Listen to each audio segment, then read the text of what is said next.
This is Gary Atencio with CNTV, and today we're in Canada and Dallas. I am here with Brite Sparrow. Since 2018, they've been helping you gain a competitive edge by providing you with the best in-class, carefully curated with neuroscience enterprise courses. Basically, ensuring you with no loss in job opportunities. I'm joined with basically the partners. Guys, thanks so much for joining us here today. Thank you for having us. We're going to start off a little bit about yourself. Dr. Sandra, you were formerly educated with a master's in psychology from Canada Christian College.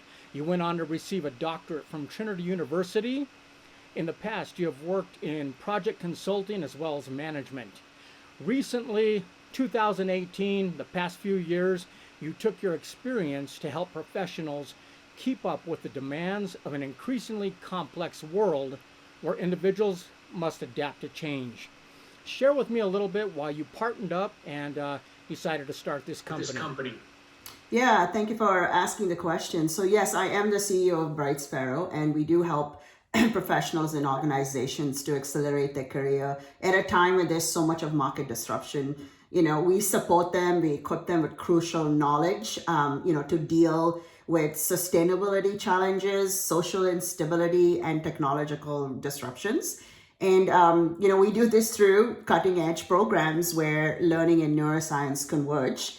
The reason why we feel so strongly about that is we feel that we have a social responsibility to equip organizations, support their employees. As, when a company fires an individual, they're essentially firing a family, who has kids and dependents. So organizations, talk a lot about organizational safety, but that all goes out the door when you fire somebody. So we have, current models at the organization right now that just do not facilitate and handle change. And so, and the disruption that's going on, as you can see with Google and Amazon and Shopify. So there's a better way that companies can actually handle exponential change. But there has to be first a change in mindset, because this is uncharted territories for companies at the moment. So right now, Brite Sparrow is probably the only organization in North America who's trained and ready with these new models. And companies need someone who is local because they have these challenges. With COVID, it was different. You could do things, online. But right now, with what's happening, they really need, the value is to be local so we can support, these challenges. And so Brite Sparrow has partnered with Enterprise Agility University, the founder here, Eric R. Bueller, who's created these models. And so together we can support social stability, sustainability, and we can equip these organizations with these new models, and we know how to train them. We know how to support them. I'll put it back to you. I mean, that really is a culmination of experience on both sides of the table you both bring. I mean, Eric, you've been working in the IT industry since 1993 as a consultant for the past 2 decades, not only in North America, but really across the globe. You've been a founder and an award-winning young entrepreneur back in the day. As an author of Leading Exponential Change, you transform companies using state-of-the-art techniques. Share with me a little bit how this passion to break and repair began for you. Well, we have to understand first that when you say breaking something, there are so many things breaking nowadays. Companies, people don't know what to do, leaders, etc. And when you talk to them, you see that many of them, those leaders, they feel a little bit alone. They don't know which direction to go. They have a company. They have, as Sandra said, thousands of people.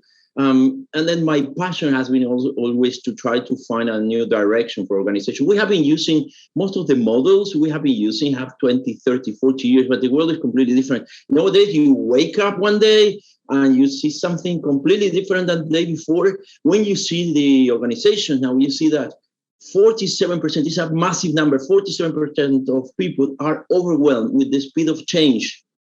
30% have no idea what to do, what's next.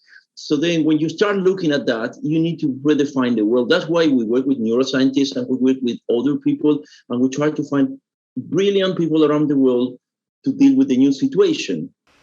Wow, that is fascinating. I mean, Dr. Sandra, as you explained, COVID, I mean, 2020 brought about change in every industry with market disruptions and a shortage of jobs.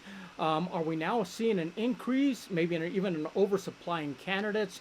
Tell me a little bit where we're at today. Yeah, I think right now the market has become very competitive. I know that there are a lot of people going back to the drawing board and trying to find out how to get that competitive edge. And I think one of the ways to get a competitive edge right now is those times when you feel, you know what, when you're working and you're like, I wish I could upgrade my skills. You know, I wish I could get more competitive. But right now is the perfect time to get into the market and to do exactly that. I mean, with our models, you know, you can address change in behavior and changes in technology, the way that's handled, agility in restructurizing, you know, and how agility is handled throughout the organization, even from a mental, you know, and a well-being perspective. So it's really revolutionized, you know, the way that it could revolutionize the way that we run organizations, you know. Eric, obviously in a competitive market, any edge that sets you apart is beneficial. Why the decision to empower your clients with industry specific knowledge? And what is the industry that you mostly focus on? Well, I would say that at this moment, with the turbulent waters of artificial intelligence, that everyone heard about ChatGPT. In 3 months, there are 20 companies with the same technology, similar technologies. So we expect massive disruptions in the next 12 months. So when we think of one industry, we generally think of initially banks and big companies which are supporting all this social structure. But as soon as we start moving, you see that there are smaller companies that also need help. So the first thing we need to understand is every single company, even TV channels, banks, everywhere, is going to be disrupted because of the new technology. And the question is how we deal with that. We know that when people are exposed to this situation, they have higher levels of cortisol in the brain. The number of perspectives they can see decreases. People don't feel comfortable. Leaders don't feel comfortable. So we specifically start with the companies that are currently now supporting the society, working with the new models, and then we start moving to other areas. But I would say that the whole industry is now disrupted. For these individuals to be trained, to be comfortable with companies that are exposed to constant change, especially now, would you say that type of certification can really boost a resume? Well, one of the things we need to understand is that we have been moving from older models called agile that are not prepared for massive disruption in the business model. And this is very important. And how we prepare people, we are preparing people for something which is, we do not disrupt just product, are not just product changing, the business model. Maybe you are making shoes today and you need to do something else tomorrow. And I think that Sandra has also something to add here. Yeah, I think it is really important because, I mean, you know, as we go into market disruptions, we know that people totally freeze up whenever you talk about change. And so to help them from, you know, a mental perspective, to give them, you know, to make a company that is always ready for this exponential change that is coming by, you know, being always like ready and responsive and always innovative as a company is super important. So by doing a course like this, it's not just a normal course. There's, you know, Eric's got neuroscientists that are behind this that integrate those principles and those perspectives into this. So it's not just, you know, a normal course. You get certified, but there's so much more that you can offer companies. There are a lot of examples. There are a lot of you know, role playing, and you have a lot of other people who are very experienced on the team and in your group that you can work with, and that knowledge transfer is also happening. So it's very lucrative, you know, for the person, and there are a lot of aha moments, you know. So so I think that it's super important right now. Yeah. I mean, these new work environments and challenges require a new leadership framework. What is taught in the agility leadership for teams? Explain a little bit, touch on that course for me if you would. Yes. So one of the things that happen when you're exposed to constant changes, and this is a new idea, is that people demobilize. So at some point, leaders tell you have to do this, and then the day after they change, and then the day after they change the strategies, and then people demobilize. So you say, you know what, I don't care about this anymore. Tell me what to do, and I will do it. So people start demobilizing and disconnecting from strategy, disconnecting from, what is the essence, the culture of the organization. And as a result of that, people completely disconnect, and you have a group of, I don't want to say zombies, but zombies in the company following, very afraid of being fired.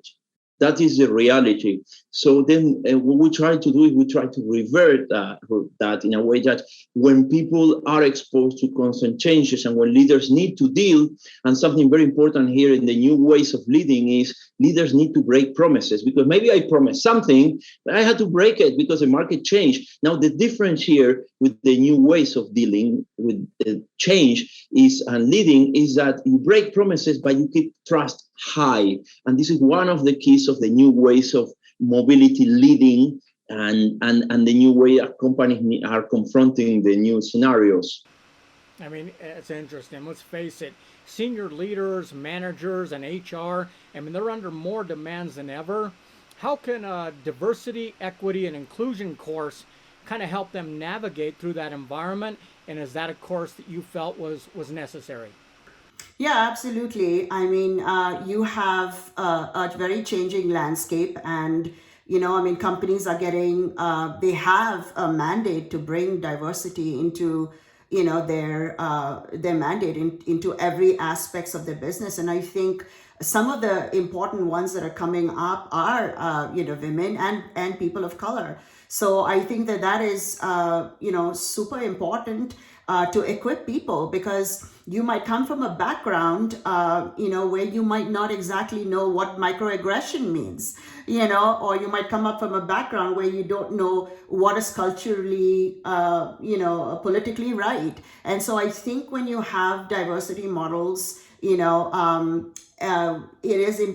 enhances and our intellectual way of understanding what is the best possible way to deal with diversity in a company, on all different levels, not just from a managerial perspective, but even leadership, even from a leadership level. So interesting. I mean, Dr. Sandra, you have years of project management experience that you are able to bring to these courses as well. What will a project management foundational course focus on, and do you plan on adding more new courses as time goes on? Yeah, absolutely. I think that if you look at the market right now, there is never a deficiency of an occupation as a project managers. They're needed on the product side, they're needed on the IT side, they're needed on the development side, they're needed in professional services. And I think that working closely with Eric and putting project management not just as a normal, you do your PMP designation, but really integrating the change, this exponential change principles that Eric has been talking about, and putting a model together that will sustain. Because even with project managers, I mean, I have project managers that are working as well as they're doing project management, but they're also doing Scrum. They're doing multiple positions within the organization, not just project management, and they're also working with multiple projects which have multiple complexities companies. So one minute you have a project with a company that you do have to do portfolio management, and another time that project is lifted out or it's held up, and so you're moved very quickly and you have to pivot, and you don't have that. It becomes very difficult when you're focused and you have a large client, and now you got to pivot very quickly and stop there and start something that another colleague of yours has already started in, but they have to pivot. So I think, it becomes very, very difficult, because as project managers, that's what you do. You have to have a high level of organizational skill, but you also need to have very high levels of aspects of how do you address change, even in your own Definitely mindset. challenging for professionals out there. I mean, Eric, these course recipients not only leave with subject matter knowledge, but really with the latest groundbreaking models. You've touched on neuroscience a few times. Does neuroscience kind of really set your company apart, would you say? Gary, that's a great question. Thank you for that. So yes, neuroscience. So the more we get into these uncharted waters, the more we need to understand how human beings react to all this. And this is crucial. And I would say that in the last 18 months that we have been seeing this massive craziness of technology everywhere, we have to accelerate also ourselves of how we develop new things for companies, because companies need it now. And then this is crucial. So understanding how human beings, human beings are very basic somehow. When we are afraid of something, we always take the worst possible option. Interesting. I mean, Dr. Sandra, be it a job seeker or a professional who wants to take their career to the next level, I mean, both of these people are busy. How are these courses delivered? Are these virtually, online, in person? I mean, how do people get started? Yeah, absolutely. We'd like to do the online courses because that gives people a lot more flexibility. But really, now that COVID is sort of behind us in some ways, definitely looking at wanting to, have live sessions, because there's so much of role play, and there's so many fantastic exercises that we can work with, and such fantastic concepts that I think it's almost beneficial for people to actually be in a class, but we can also do that virtually, and we have cutting edge technology that we use and borrow, I should say, off Eric and EAU, that makes learning and sort of gathering in different rooms. It's a virtual classroom, which is a virtual university, really. So it's really very interesting and fantastic, if you ask me. That's great. So you're really making convenience for folks out there. Eric, your passion is leading exponential change. With an impressive list of past clients, you have an excellent record of success of transforming companies in many communities. As a philanthropist, is this another way of kind of you giving back? Well, I would always say that impacting society should be our first aim in the world, for better, for our kids, for our families, and for everyone. And I think more now than ever, where we are just crossing this water, we haven't been here before. I think this is the right way to go. Excellent. Dr. Sandra, you're an ambassador for Google, Women in Tech. You empower others as a keynote speaker, and you're a best-selling author. You're results-driven. Is this your way to kind of share your humanity as you empower others? Absolutely. I have a very, very strong core. I help community leaders within the community here in Ontario, as well as inspirational and religious leaders, I would say. It's a very, very important, I aspire to bring that inspiration into my work, and to present my best self. And I aspire to work with like-minded people, and I partner with like-minded people so that we can take the mandate forward, to support people. Yeah. I mean, it's a very complex topic. I'm glad I got to speak with both of you at the same time. You kind of tag-teamed off each other, gave me a lot of great knowledge to share out there with the viewers. Viewers, take a look at the bottom of the screen right there. What you're going to see is their website. On the website, you can see all the courses they offer right now, as well as any new ones they have coming out. I mean, honestly, with stats like 96% of HR managers use IT certifications as screening or hiring criteria during recruitment, and 66% of IT managers use IT certifications to really distinguish between equally qualified candidates. Let's face it, you owe it to yourself to add that knowledge and that edge to yourself and your resume, because great things can happen with the right certifications. Once again, that is Brite Sparrow. Invest, learn, grow. This is Gary Atencio with CNTV. And if you don't know, now you know.